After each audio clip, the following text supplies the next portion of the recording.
The Deep Space Monitoring Station on Luna Base hadn't registered anything unusual in 15 years of operation.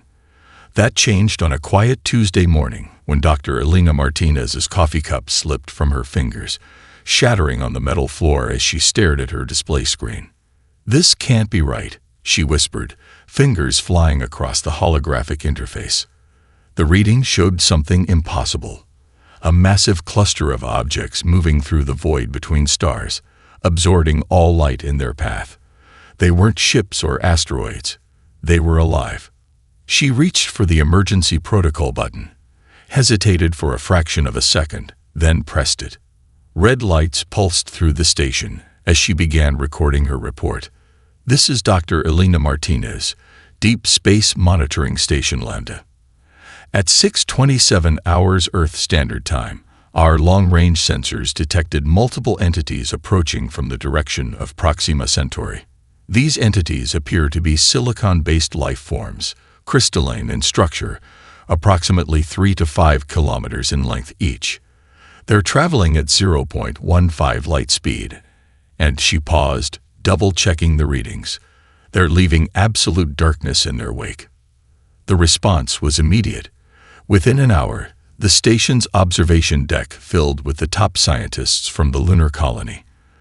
Dr. Marcus Wong, the veteran xenobiologist, looked older than his 60 years as he studied the data. "We're not the first to see them," he said, pulling up archived transmissions from other star systems.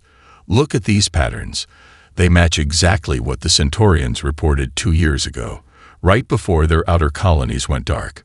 Elena felt a chill run down her spine. The Centaurians were humanity's first alien contact, a civilization centuries ahead of Earth in technological development. Their last transmission had been cryptic. "They feed on light itself. Prepare yourselves." The next 48 hours passed in a blur of activity. Space elevators worked overtime, shuttling Earth's top officials to the lunar base for emergency meetings. Elena barely slept, calculating and recalculating the entity's trajectory. Based on their current speed and direction, she reported to the hastily assembled United Earth Defense Council. "They'll reach our solar system in approximately 6 months. Their first potential targets would be our outer colony on Europa and the mining stations in the asteroid belt." Admiral Sarah Chen, her face grim on the massive view screen, asked the question everyone dreaded. "How many are there?" Elena pulled up the latest scan. "We've identified 732 distinct entities in the main cluster. But there's something else." She highlighted a section of the data. "They're not just moving together, they're communicating. The crystalline structures emit complex patterns of light between themselves.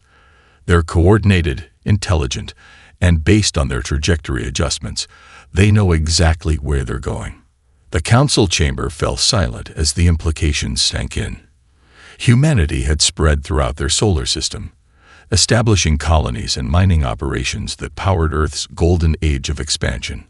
All of that infrastructure ran on fusion reactors and energy collectors, literal beacons of light in the darkness of space. "We're not just seeing their approach," Elena continued, her voice steady despite her racing heart. "We're watching them hunt. Each void they leave behind matches the location of a known advanced civilization's territory. The Centaurians were the 7th species they've encountered. None of the others have transmitted anything in months."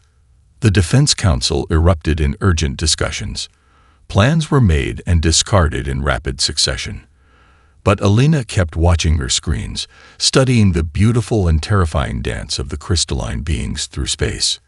As the council argued about evacuation protocols and military responses, she noticed something in the data that everyone else had missed. The entities weren't just absorbing light. They were perfecting themselves with each encounter. Their crystalline structures became more ordered, more efficient after each civilization they consumed. They were evolving. 6 months. Humanity had 6 months to prepare for an enemy that had never known defeat, that turned each victory into greater perfection. As Elena stared at the approaching darkness between the stars, she wondered if being less advanced than their previous victims might actually be humanity's greatest advantage. Sometimes, The deadliest predator was the one that learned to think differently. Dr. Sarah Chen's laboratory aboard the International Space Station wasn't designed for studying alien life forms. Yet here she was, analyzing what might be humanity's last hope. A crystalline fragment no larger than her thumb, recovered from the ruins of the Centaurian outpost. The specimen floated in a containment field, refracting light in ways that defied conventional physics. Sarah had spent 3 weeks studying it, sleeping only when her vision blurred too much to continue. Her colleagues thought she was wasting precious time they didn't have, but she saw something in this fragment that others had missed. "Run Spectral Analysis Series 17 again," she commanded the lab's eye. The crystal rotated slowly in the field as different wavelengths of light played across its surface. Everything seemed normal until the ultraviolet spectrum kicked in. Sarah leaned forward, her nose almost touching the containment field's barrier. "There. Stop and magnify section C7." A holographic display zoomed in on a microscopic section of the crystal. Most observers would have seen nothing unusual, but Sarah had spent years studying crystalline structures in deep space minerals. This was different. Under specific wavelengths, the perfect atomic lattice showed tiny imperfections. Her hands trembled as she pulled up the previous test results. Cross-reference with all previous spectral analyses. Focus on structural integrity variations under different wavelengths. The data flowed across her screens, forming patterns that made her heart race. The crystal wasn't just perfect. It was too perfect. Its atomic structure maintained absolute alignment under almost every condition, except a soft chime interrupted her thoughts. Dr. Chen, the station's communications officer, called. The Europa colony just went dark. They'd managed to transmit some final sensor readings. I'm forwarding them to your lab. Sarah's screens filled with new data. The readings showed the Nexaries attack in terrifying detail. Energy signatures, radiation patterns, and structural analyses painted a picture of crystalline perfection in motion. But there, in the final moments before darkness fell, something caught her eye. She overlaid the new data with her specimen analysis. The pattern matched. During their feeding process, the Nexaries' crystalline structure became even more rigidly ordered, more perfect, and that was their weakness. "Get me a direct line to Defense Command," Sarah said, her voice steady despite her excitement.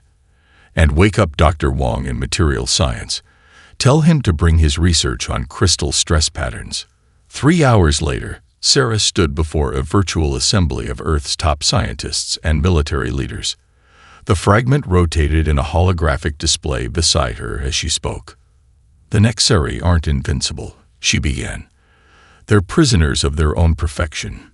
Each time they feed, their crystalline structure becomes more ordered, more efficient at absorbing energy. But this perfection comes at a cost." She manipulated the hologram, zooming in to show the microscopic flaws she'd discovered. Under specific conditions, their atomic lattice becomes brittle. The more perfect they become, the more vulnerable they are to disruption. We've been thinking about them as invaders, but we should be thinking about them as crystals. Complex, living crystals with all the weaknesses that implies. Admiral Chen leaned forward in her display window. "What kind of disruption are we talking about?" Sarah smiled for the first time in weeks. "That's the beautiful part. We don't need exotic weapons or advanced technology. The Nexarii evolved to defend against energy weapons, against advanced attacks. But simple things, specific radiation patterns, sonic resonance, even thermal stress, these could shatter their perfect structure." "How long to develop a practical weapon?" someone asked. "We don't need to develop new weapons," Sarah replied. "We need to modify what we already have. Every nuclear warhead in our arsenal generates the exact type of radiation that could disrupt their lattice. We just need to change how we use them."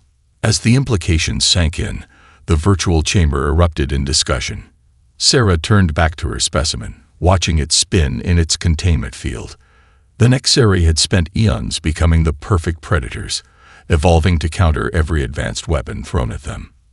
But they had never faced a species that would think to use its primitive weapons in innovative ways. Sometimes, Sarah thought, the best way to defeat perfection was with imperfection. Commander James Rodriguez stood before the holographic display in the United Earth Defense Force Command Center, studying the recordings of the Europa colony's final moments. The crystalline beings had moved with devastating efficiency, draining every power source in less than 6 hours. But something about their attack pattern nagged at his tactical mind. "Play it again," he ordered, "but this time, overlay the energy consumption data from the colony's backup generators." The scene replayed, now with additional data streams showing power fluctuations. James leaned forward, his eyes narrowing. "There. Stop." He pointed to a particular moment when the Nexari had hesitated. "They ignored the chemical fuel reserves," he said, turning to face the assembled military leaders. "They went straight for the fusion reactors and solar collectors, but completely bypassed our chemical energy stockpiles. They're not just energy eaters, they're energy snobs." Admiral Chen raised an eyebrow. "What are you suggesting, Commander?" James pulled up Dr. Chen's research findings, placing them alongside the battle footage. "We've been looking at this wrong. Every species that faced the Nexari tried to fight them with increasingly advanced energy weapons. But look at what happened each time." The display showed a progression of battles from other star systems. Advanced civilizations unleashing devastating energy weapons, only to have their attacks absorbed and transformed into more perfect crystalline structures. "The Centaurians had weapons that could shatter planets," James continued. "The Nexari didn't just survive those attacks. They evolved from them. But what if we went the other direction?" He brought up schematics of Earth's nuclear arsenal.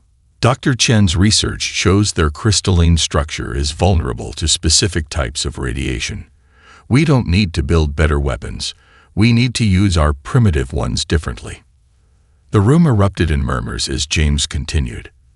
The Nexari evolved to counter advanced energy weapons, but they've never faced a species that would think to use radioactive decay as a weapon. They're perfect at absorbing and processing clean energy. But radiation, that's messy, unpredictable, everything they're not. Lieutenant Commander Yuki Tanaka stepped forward. "The nuclear option would irradiate our own territory. We'd be poisoning ourselves." James shook his head. "Not if we're smart about it. We're not going to detonate the warheads. We're going to turn them into bait." He pulled up designs for a modified nuclear device. "We can reconfigure our warheads to emit specific radiation patterns, make them look like powerful energy sources. The Nexari won't be able to resist." Admiral Chen studied the schematics. "How many warheads would we need?" 300, James replied, "placed strategically across Mars. We evacuate the red planet, make it look like we're abandoning our colonies in panic. But instead of leaving them empty, we leave them a feast they can't resist." Admiral Chen finished, a glimmer of understanding in her eyes. The next few hours were a blur of tactical planning. Each warhead would need to be modified, its radiation signature tuned to create maximum disruption in the Nexari's crystalline structure. It was a plan that went against every conventional military doctrine. As the meeting concluded, James stayed behind, studying the holographic images of their crystalline enemies. They were beautiful in their perfection, he had to admit. But that perfection was based on predictability, on responding to threats in established patterns. Humanity's greatest strength had always been its unpredictability. Throughout their history, humans had survived not by being the strongest or most advanced, but by being the most adaptable, by thinking differently when faced with overwhelming odds. The Nexari had never lost a battle because they'd never faced an enemy willing to use their own limitations as a weapon. They'd evolved to counter advancement, but they had no defense against calculated regression. Sometimes, James thought, the best way to win wasn't to climb higher up the technological ladder. It was to step off it entirely and change the rules of the game. The red dust of Mars swirled around Captain Yuki Tanaka's boots as she supervised the placement of the last modified warhead. The device looked harmless enough, just another power generator among hundreds dotting the Martian landscape. But beneath its innocent exterior lay humanity's greatest gamble. Final calibration complete on Unit 300, her engineer reported through the comm system. Radiation signature is stable and matching the profile Dr. Chen specified. Yuki checked her helmet display, watching as the last green confirmation light appeared on her grid. 300 points of light spread across Mars's surface, each one a carefully laid trap. The evacuation of the Martian colonies had been completed ahead of schedule, leaving behind only the automated systems and their deadly surprise. "Control, this is Captain Tanaka," she radioed. "Final unit is in place. Beginning automated system checks." From his position in the orbital command station, Commander Rodriguez watched the data stream in. "Confirmed, Captain. All units are showing optimal output. The energy signature should be visible halfway across the solar system." Yuki took one last look at the device before heading back to her transport. The setting sun cast long shadows across the Martian surface, making the modified warheads gleam like beckoning lights. Perfect bait for creatures that fed on energy. "It feels wrong," Lieutenant Sarah Mitchell said as they boarded the transport. "Abandoning Mars like this. My family helped build these colonies." "We're not abandoning it," Yuki replied, strapping into her seat. "We're turning it into a battleground of our choosing." The transport lifted off, joining the last convoy of ships leaving the Red Planet. Through the viewport, Yuki could see the sprawling Martian colonies growing smaller, cities and outposts that had taken decades to build, now eerily empty except for their deadly presence. In orbit, the defense fleet took up positions behind Phobos and Deimos, Mars's moons. The ships powered down to minimal levels, becoming nearly invisible against the background radiation of space. Now came the hardest part: waiting. They didn't have to wait long. Multiple contacts detected approaching the outer system, the sensor officer announced. Crystalline signatures match Nexari profiles. They're moving faster than previous encounters. They must have detected our energy grid. Commander Rodriguez's voice came through clear and calm. "All ships maintain position. Let them take the bait." The Nexari fleet appeared first as points of light, then as massive crystalline structures that dwarfed their largest ships. They moved with fluid grace, their perfect formations reflecting the distant sunlight like a school of cosmic diamonds. "They're approaching Mars," the sensor officer reported. Estimated time to energy grid contact: 3 minutes. Yuki held her breath along with everyone else as they watched the massive creatures descend toward the surface. The Nexari moved with confident precision, spreading out to envelope the entire energy grid in one synchronized motion. "Energy absorption beginning," came the report. "They're taking it all, just as predicted." Through the ship's enhanced viewing screens, Yuki watched as the Nexari surrounded each modified warhead. Their crystalline forms pulsed with absorbed energy, growing brighter and more perfect with each passing second. Then something changed. "Radiation levels are climbing," the science officer announced. "The warheads are performing exactly as designed, detecting microscopic fractures in Nexari crystalline structures." For the first time in recorded history, the perfect hunters showed signs of distress. Their formations wavered as the carefully tuned radiation worked its way through their atomic lattices, creating tiny imperfections that spread like cracks in glass. "It's working," Yuki whispered, watching as the mighty creatures began to lose their perfect symmetry. They can't process the radiation fast enough to maintain structural integrity. But even as hope began to rise among the watching fleet, a new pattern emerged. The surviving Nexari were adapting, their structures shifting to compensate for the damage. They weren't just hunters, they were survivors, and they had just learned that their prey could bite back. The battle for Mars was won, but the war was far from over. As Yuki watched the remaining Nexari retreat, she knew they would return, wounded, angry, and more dangerous than ever. The observation deck of the Mars Orbital Command Station offered a perfect view of what many were calling humanity's first real victory. Below, the red planet's surface glittered with crystalline debris. the remains of dozens of Nexari who had fallen to humanity's trap. But Commander Rodriguez felt no triumph as he studied the aftermath through the reinforced windows. "Show me the analysis again," he ordered, and the holographic display sprang to life beside him. Dr. Chen's face appeared in a communication window as data scrolled past. "The good news is that our strategy worked better than expected," she began, manipulating the display to show detailed scans of the Nexari remains.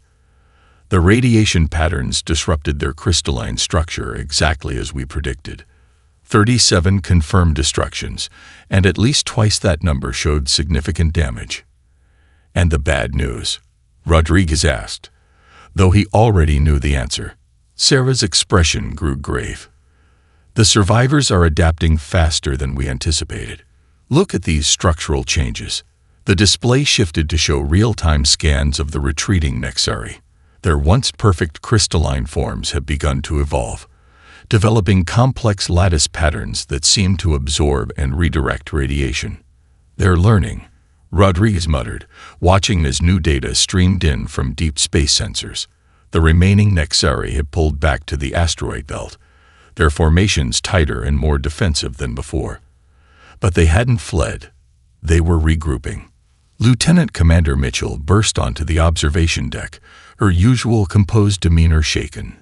"Sir, you need to see this. We just intercepted energy patterns between the Nexari. Our quantum computers finished decoding them."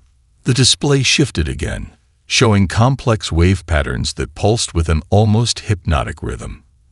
Dr. Chen's eyes widened as she studied them. "This is incredible," she breathed. "They're not just communicating. They're sharing structural information. The survivors are teaching the others how to modify their lattices to resist our weapons." Rodriguez watched as simulations showed the potential implications. The Nexari were adapting their very atomic structure, becoming more resistant to the specific radiation frequencies that had proven so effective on Mars. But something about their new formation caught his tactical eye. "They're not just defensive changes," he realized, pointing to subtle patterns in their new configuration. "Look at how they're positioning themselves. They're preparing for a counterattack." As if to confirm his words, new alerts flashed across the displays. The Nexari were moving, not toward Earth as expected, but toward the outer system mining installations. Their new formations created overlapping fields that seemed to deflect the very radiation that had wounded them. "They're testing their adaptations," Dr. Chen observed. "Each minor encounter will help them perfect their defenses against our weapons." Rodriguez turned to Lieutenant Commander Mitchell. "How long until they reach the mining installations?" "At their current speed, 48 hours, she replied. "But sir, those stations are running on minimal power since we evacuated them. They won't make tempting targets." "They're not after power this time," Rodriguez said grimly. "They're after revenge. And they're sending us a message. They can adapt to anything we throw at them." But as he watched the crystalline armadas approach, something else caught his attention. The Nexari's new defensive formations had a distinct pattern, one that reminded him of something from Earth's military history. "Dr. Chen," he said slowly, "their adaptations. They're focused entirely on defending against radiation, correct?" "Yes, their new structure is specifically designed to." "Oh." She stopped mid-sentence, seeing where his thoughts were leading. "They're so focused on countering our last attack that they might be vulnerable to something completely different," Rodriguez finished. "Get me a secure line to Earth Defense Command. I think it's time we showed these perfect predators why humanity survived all these millennia. We never used the same trick twice."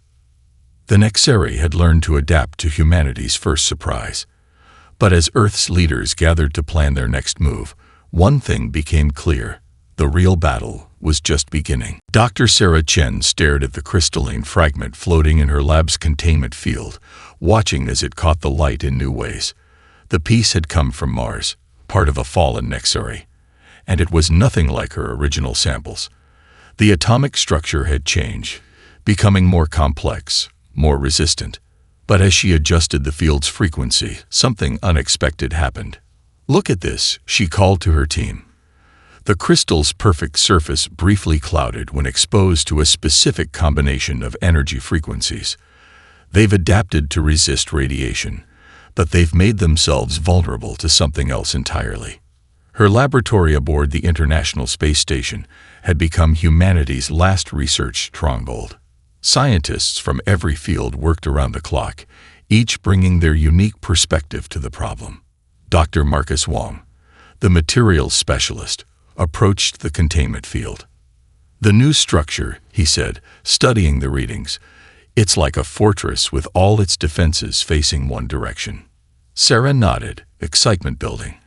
"And like any fortress, it has a back door." She pulled up the molecular analysis.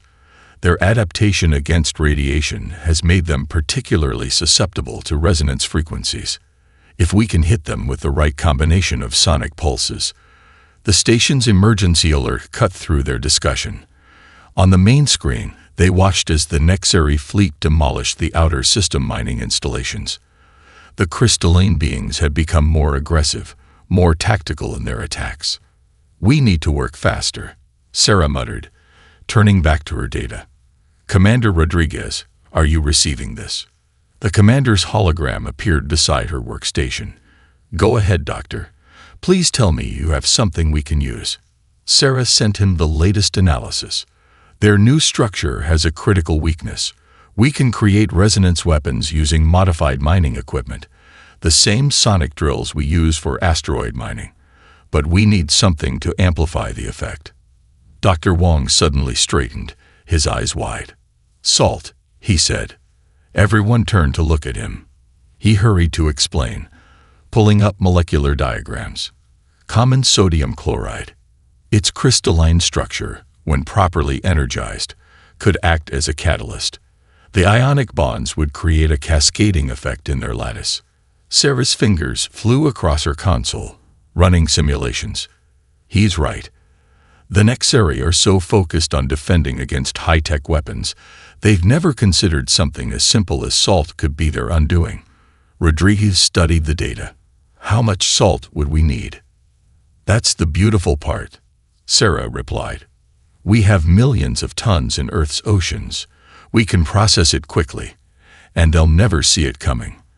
Their new defensive formations actually make them more vulnerable to this approach." The next 48 hours transformed the space around Earth into a makeshift weapons factory. Space tugs modified with massive processing units began extracting and crystallizing salt from seawater. Engineers worked frantically to convert mining equipment into resonance weapons. In her lab, Sarah supervised the final modifications to the delivery system. The salt crystals would be energized just before impact, creating a chain reaction that would spread through the Nexari's new defensive formations like cracks through ice. "Testing final configuration," she announced, activating a scaled-down version of the weapon.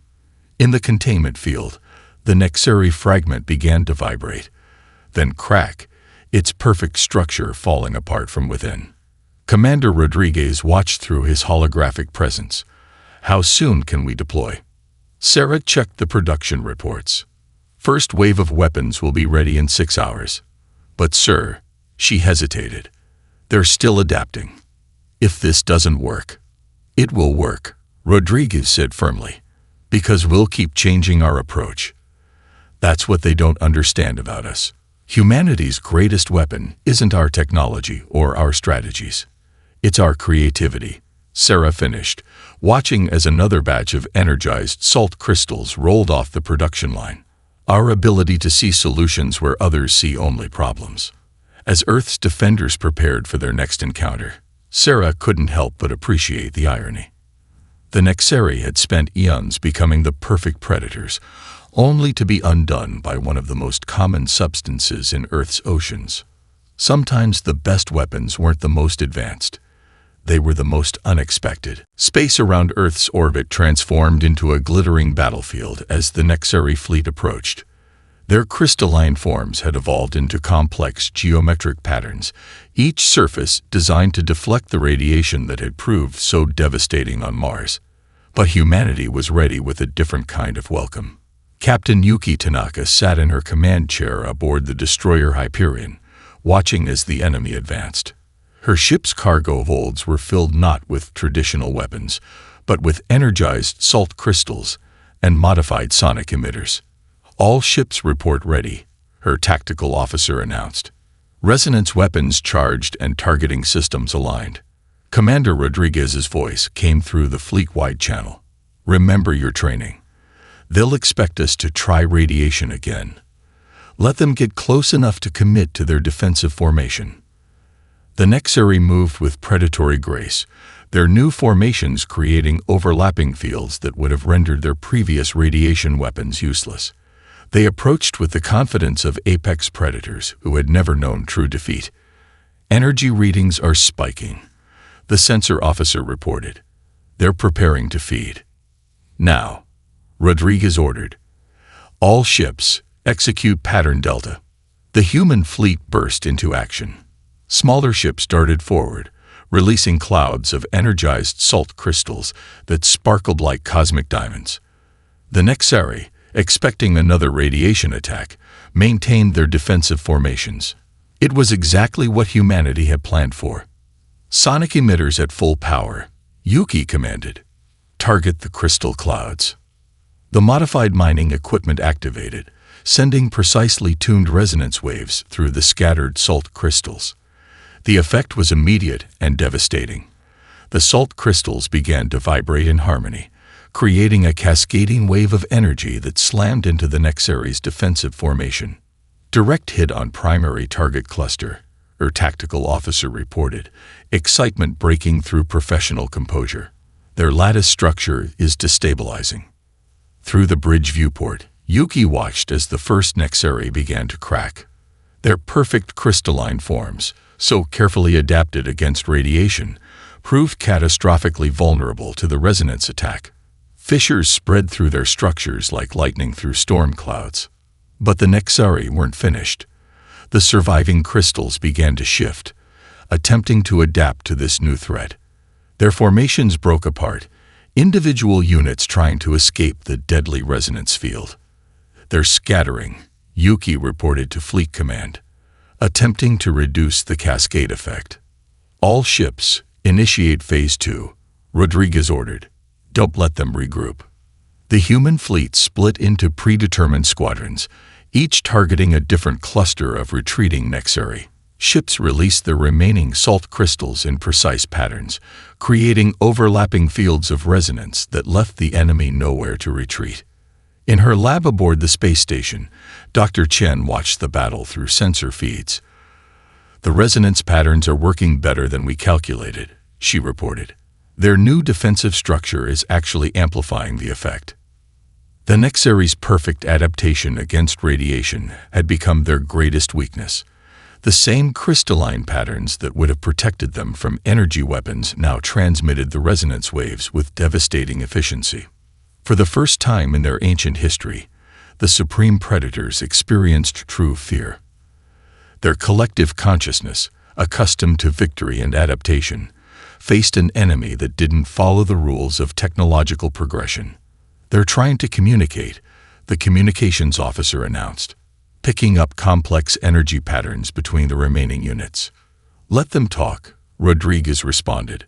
"Let them learn that humanity isn't just another prey species to be harvested. We're the ones who evolved to adapt, to think differently, to turn our enemies' strengths against them." As the battle continued, the remaining Nexari began a desperate retreat toward Earth's outer orbit. But they weren't fleeing in panic. Their movements were too coordinated, too purposeful. "Sir," Yuki called to Rodriguez, "they're falling back, but their energy readings are building. I think they're preparing for something big." "Agreed," Rodriguez replied grimly. "All ships, maintain pursuit but stay alert. They're wounded now, and that makes them more dangerous than ever." The supreme predators had finally met their match. But the final battle was yet to come. And as both sides prepared for their last encounter, the fate of Earth hung in the balance. Earth glowed like a jewel in the void as the remaining Nexari gathered for their final assault. Their once perfect crystalline forms now bore the scars of adaptation, their structures twisted into complex patterns born of desperation and survival. But they still outnumbered humanity's fleet, and their energy readings had reached unprecedented levels. Dr. Sarah Chen studied the readings from her emergency bunker beneath the Himalayas, where Earth's last-ditch defense was being coordinated. They're combining their structures, she reported to the assembled leaders, forming some kind of superlattice. Commander Rodriguez's hologram nodded grimly. They're not trying to feed anymore. They're trying to end this. One massive energy drain that would take out Earth's entire power grid. Let them come, Dr. Chen said, allowing herself a small smile. Everything is ready.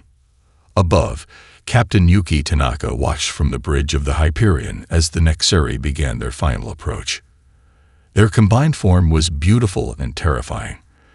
A crystalline web that stretched across hundreds of kilometers of space, designed to channel and absorb energy on a planetary scale. All ships, fall back to defensive positions, Rodriguez ordered. Let them think they've got us beaten. The human fleet retreated, appearing to leave Earth vulnerable. The Nexari pressed forward, their massive formation beginning to glow with stored energy as they prepared to strike. They're almost in position, Yuki reported, approaching optimal range for planetary energy drain. Now, Dr. Chen's voice rang through all channels. Activate the grid. Across Earth's surface, thousands of power plants simultaneously changed their output frequency. Every nuclear reactor, solar farm, and fusion plant began pulsing in perfect synchronization, creating a web of energy that matched the Nexari's own crystalline frequency. Power output at maximum, the Global Energy Coordinator reported. Resonance pattern established. The Nexari paused, their massive form shimmering as they encountered something they'd never experienced before. Prey that offered energy freely, perfectly tuned to their absorption frequency. It was too tempting to resist. They're taking the bait, Yuki announced, watching as the crystalline web began to pulse with absorbed energy. Energy transfer at 200% of predicted levels. In her bunker, Dr. Chen watched the readings with intense focus. Wait for it, she murmured. Let them commit fully to the absorption. The Nexari's combined form grew brighter and brighter as they drew in Earth's freely offered energy. Their structure began to sing with power, the space around them distorting with the sheer amount of energy being channeled. Now, Dr. Chen commanded, switch to frequency pattern Delta. In an instant, every power plant on Earth changed its output. The energy frequency shifted, creating a devastating resonance pattern that perfectly matched the weaknesses their scientists had discovered. The Nexari, committed to their energy drain, couldn't adapt fast enough. The effect was spectacular. The massive crystalline web began to fracture, the carefully combined structure becoming its own worst enemy. Each break in the lattice created new resonance points, spreading the destruction faster than the Nexari could adapt. All ships release final payload, Rodriguez ordered. The human fleet launched their remaining salt crystals into the chaos, amplifying the resonance effect. From the surface of Earth, it looked like a new constellation was being born. The Nexari's combined form shattered into millions of pieces, each fragment catching the sun's light one final time before dispersing into cosmic dust.